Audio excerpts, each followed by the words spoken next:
अस्सलाम वालेकुम स्टूडेंट्स, उम्मीद है आप सब खैरियत से होंगे जी। तो आज का जो हमारा टॉपिक है डिस्कशन का वो है पेपर प्रेजेंटेशन इन बोर्ड एग्ज़ाम्स। ठीक है, आपके 2025 के बोर्ड एग्ज़ाम्स होने वाले हैं और आप लोगों को अब पता होना चाहिए कि आपकी पेपर प्रेजेंटेशन कैसी होनी चाहिए अच्छे मार्क्स के लिए। ठीक है, जो हमारे पास बोर्ड के एग्ज़ाम्स होते हैं ना, उसमें आपके जो टीचर्स होते हैं जो आपके बोर्ड एग्ज़ाम्स को चेक कर रहे होते हैं, वो एक दिन में हज़ारों पेपर चेक कर रहे होते हैं।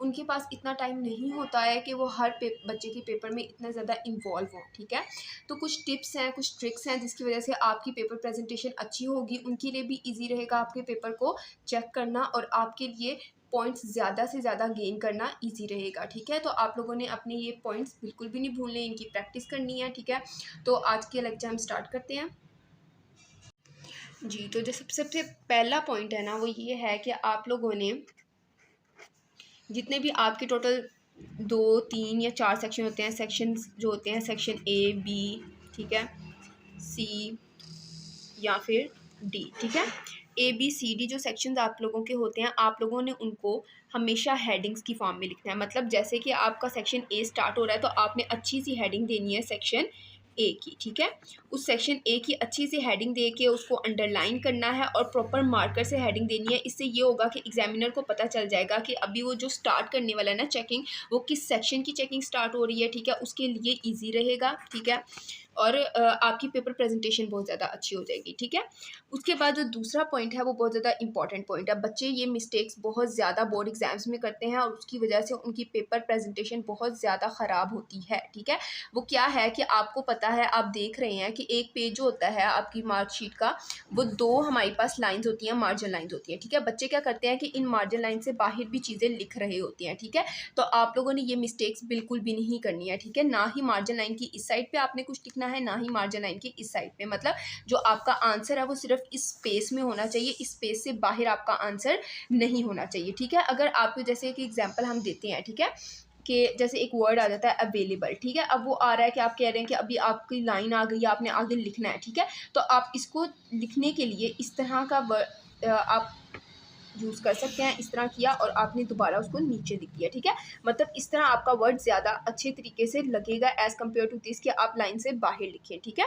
अच्छा, अब तो हमारा थर्ड पॉइंट है वो बहुत ज़्यादा इंपॉर्टेंट है। ठीक है, कि आपके जो शॉर्ट क्वेश्चन आंसर्स और लॉन्ग क्वेश्चन आंसर्स हैं उनको आपने कैसे अटैम्प्ट करना है। जो आपके शॉर्ट क्वेश्चन आंसर्स हैं ना, उनको आपने हमेशा पॉइंट्स में लिखना है। ठीक है, पॉइंट्स में लिखने से आपकी जो शीट है वो ज़्यादा नीट लगेगी, आपके जो पॉइंट्स हैं वो ज़्यादा अच्छे से जो टीचर है उसको डिलीवर होंगे। ठीक है, मतलब उसको चेक करना ज़्यादा इजी रहेगा। ठीक है, और जो हमारे पास लॉन्ग क्वेश्चन आंसर्स आपके होते हैं उनमें आपके लिए हेडिंग्स बनाना, जितनी ज़्यादा आप हेडिंग्स बनाते हैं, ठीक है, उतना ज़्यादा वो पेपर अच्छा लगता है, उतना ज़्यादा टीचर के लिए उस पेपर को चेक करना ईजी रहता है। ठीक है जी, तो जो हमारा फोर्थ पॉइंट है वो है कि आपने हर क्वेश्चन को अटैम्प्ट ज़रूर करना है। ठीक है, ये एक वाहिद पॉइंट है जो आपको एक एवरेज बच्चे को और एक टॉपर बच्चे को अलग करता है। एवरेज बच्चे क्या करते हैं कि उनको जो क्वेश्चंस आते हैं उनको अटैम्प्ट कर लेते हैं और जो क्वेश्चंस नहीं आते उनको छोड़ के आ जाते हैं। जबकि एक टॉपर बच्चा जो होता है उसको क्वेश्चन आए या ना आए, वो उसको अटैम्प्ट करके हर सूरत में आता है। ठीक है, अब उसको अटैम्प्ट कैसे करना है मैं आपको उसका बताती हूँ। सबसे पहले आपने क्या करना है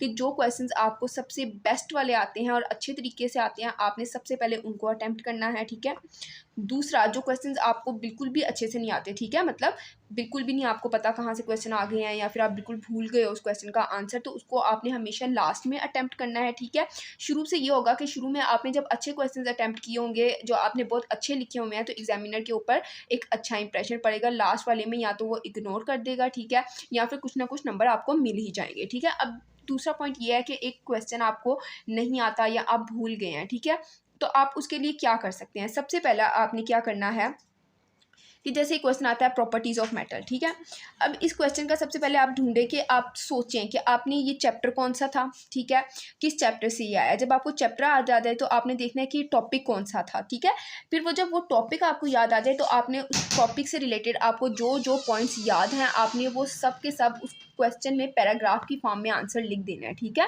अब आप देख रहे होंगे कि मैंने ऊपर बताया कि शॉर्ट जो होते हैं वो पॉइंट्स की फॉर्म में लिखो, लेकिन यहाँ मैं पैराग्राफ की फॉर्म में बोल रही हूँ। पैराग्राफ की फॉर्म में बेसिकली मैं इसलिए बोल रही हूँ, ठीक ठीक है।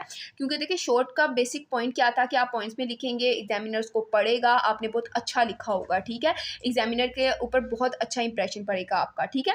लेकिन एक पैराग्राफ जो आपने बहुत लंबा करके लिखा होगा और एंड पे लिखा होगा, ठीक है, शुरू में ऑलरेडी आपका एक्सप्रेशन अच्छा चला गया है इंप्रेशन, ठीक है, तो एंड में एग्जामिनर क्या करेगा कि इतना बड़ा पैराग्राफ ज़्यादा पढ़ने की कोशिश नहीं करेगा, वो ज़्यादा से ज़्यादा बस नंबर दे देगा, ठीक है। जहाँ उसको 5 नंबर देने हैं फुल, उसमें आपके 3 नंबर तो आ जाएंगे, मतलब 0 से बेहतर तो 3 नंबर ही है ना आपके लिए, ठीक है। तो फिफ्थ पॉइंट जो है वो ये है कि आपने हमेशा क्वेश्चंस के एंड में, ठीक है, मतलब अगर किसी क्वेश्चन में नीड है कि आप वहाँ पर फ्लो चार्ट बना सकते हैं, कोई डायग्राम बना सकते हैं, ठीक है, तो उसको ज़रूर बनाएं। स्पेशली जो बायोलॉजी होता है आपका, ठीक है, बायोलॉजी में आपके डायग्राम्स बहुत ज़्यादा इम्पॉर्टेंट होते हैं, ठीक है। अगर आप डायग्राम्स अटेम्प्ट करते हो तो आपको एक तरह से एक अच्छा इंप्रेशन पड़ता है, ठीक है। आपके लिए एक्स्ट्रा मार्क्स गेन करना, अगर कोई क्वेश्चन आपको नहीं आ रहा, वहाँ पर आपके मार्क्स कट गए हैं, तो नेक्स्ट क्वेश्चन में आपके लिए मार्क्स एक्स्ट्रा गेन करना ईजी हो जाता है, ठीक है। तो हमेशा आपने फ्लो चार्ट और डायग्राम्स की हेल्प लेनी है अपने क्वेश्चन को सॉल्व करने में। उसके बाद हमारा जो 6 पॉइंट है वो है कि आपने अपने पेपर प्रेजेंटेशन हमेशा नीट रखना है, ठीक है। और वो नीट कैसे होगा कि आपने हर क्वेश्चन अटेम्प्ट करने के बाद 2 to 3 लाइंस लीव करनी है, ठीक है। जैसे एक क्वेश्चन 2 हो गया, ठीक है, तो ये क्वेश्चन आपने पूरा लिख लिया, इसके बाद 2 से 3 लाइनें छोड़ के फिर थर्ड क्वेश्चन स्टार्ट करना है। इससे क्या होगा कि आपका पेपर जो होगा वो बहुत ज़्यादा नीट नज़र आएगा, ठीक है। नीट पेपर जो होता है वो आपका बहुत ज़्यादा अच्छा इंप्रेशन पड़ता है एग्जामिनर के ऊपर। उसके बाद जो हमारा 7 पॉइंट है वो है हमारे पास, जो बहुत ज़्यादा बच्चे मिस्टेक्स करते हैं कि आप क्या करते हो, आपसे एक गलती हो गई है, ठीक है, आपसे अब एक गलती हो गई है, आपने गलत लिख दिया है, तो आप क्या करते हो कि आप उसको ऐसे ऐसे कर देते हो, ठीक है, या फिर ऐसे ऐसे करते हो। तो ये क्या होता है कि ये आपकी पेपर प्रेजेंटेशन का सारा ख़राब कर देता है, ठीक है। आपने यूँ नहीं करना। फॉर एग्जांपल अगर आपसे कोई मिस्टेक हो गई है तो आपने सिंपली उसको कट करना है, और कोशिश करें कि वो जो आप कट करते हो वो आप लेड पेंसिल से करो, ठीक है। लेड पेंसिल से कट करते हो ज़्यादा प्रोमिनेंट नहीं होता, ठीक है, और आप इजीली नेक्स्ट पॉइंट की तरफ चले जाते हो। उसके बाद हमारा जो 8 पॉइंट है, जो आपके डिफरेंस क्वेश्चंस आते हैं इन बिटवीन वाले या कंपैरिजन वाले क्वेश्चंस आते हैं, ठीक है, उनको हमेशा आपने टेबल फॉर्म में लिखना है। और मेरे लिए जो बेस्ट मेरे अकॉर्डिंग होता है, या फिर जितना मैंने एग्जामिनर्स को देखा है पेपर चेक करते हुए, कि वो ज़्यादा मार्क्स उस चीज़ पे देते हैं कि आप जैसे कि एक आता है सबसे पहले क्वेश्चन, एक डिफरेंस आया, ठीक है, उस डिफरेंस में सबसे पहला जो पॉइंट होता है ना वो डेफिनेशन ही होता है, ठीक है। तो आप इस तरह किया करो कि ये पहला पॉइंट है, यहाँ लिख दिया, ये भी पहला पॉइंट यहाँ लिख दिया, तो दरमियान में डेफिनेशन की हेडिंग्स दे दो। मतलब जो आपकी डिफरेंस के भी पॉइंट्स हैं ना उनकी भी आप हेडिंग दे दो कि यहाँ आप डेफिनेशन लिख रहे हो, यहाँ आप एग्जाम्पल लिख रहे हो, यहाँ आप नंबर ऑफ सेक्टर्स लिख रहे हो, ठीक है। इस तरह से आपका पेपर और ज़्यादा नीट और क्लीन नज़र आता है।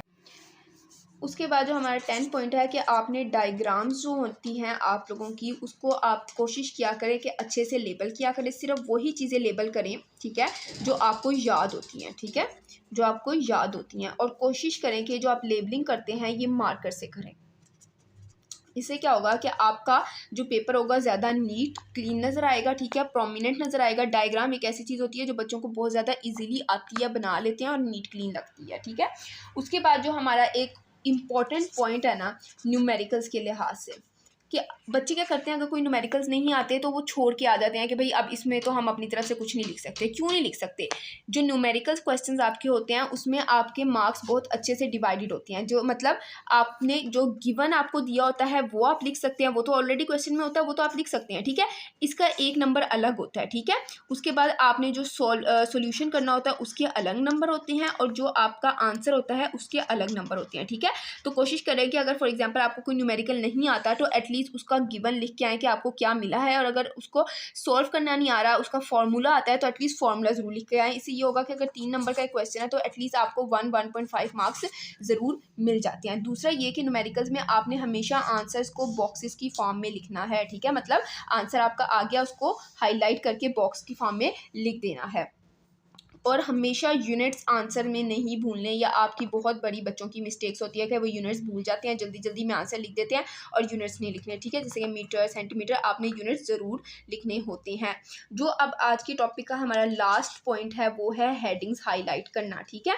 आपके कुछ आप एक पॉइंट्स में एक चीज़ लिख रहे हैं, ठीक है, उसमें कुछ इंपॉर्टेंट चीज़ें आ गई हैं, ठीक है, इंपॉर्टेंट वर्ड्स आ गए हैं, तो कोशिश किया करें कि उन इंपॉर्टेंट वर्ड्स को हाईलाइट किया करें मार्कर से, ठीक है, मार्कर से आप लिख के उसको हाईलाइट करेंगे तो वो आपका पेपर प्रेजेंटेशन और भी ज़्यादा क्या होगी, नीट लगेगी।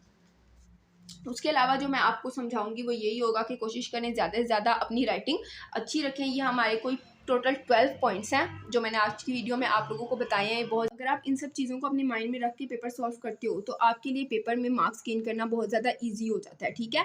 मतलब ये चीज़ मैंने खुद देखी है कि हमारे पास एक दो बच्चे आते हैं, ठीक है, एक बच्चा 100% तैयारी के साथ होता है, ठीक है, एक बच्चा जो होता है वो 50% तैयारी के साथ होता है। लेकिन वो 50% वाले बच्चे ने जब ये 12 to 13 पॉइंट्स जो मैंने आपको बताए हैं, जब इनको इन पॉइंट्स को समझ के सॉल्व किया है अपना पेपर, तो उस बच्चे से ज़्यादा नंबर हैं जिसकी फुल तैयारी थी, ठीक है।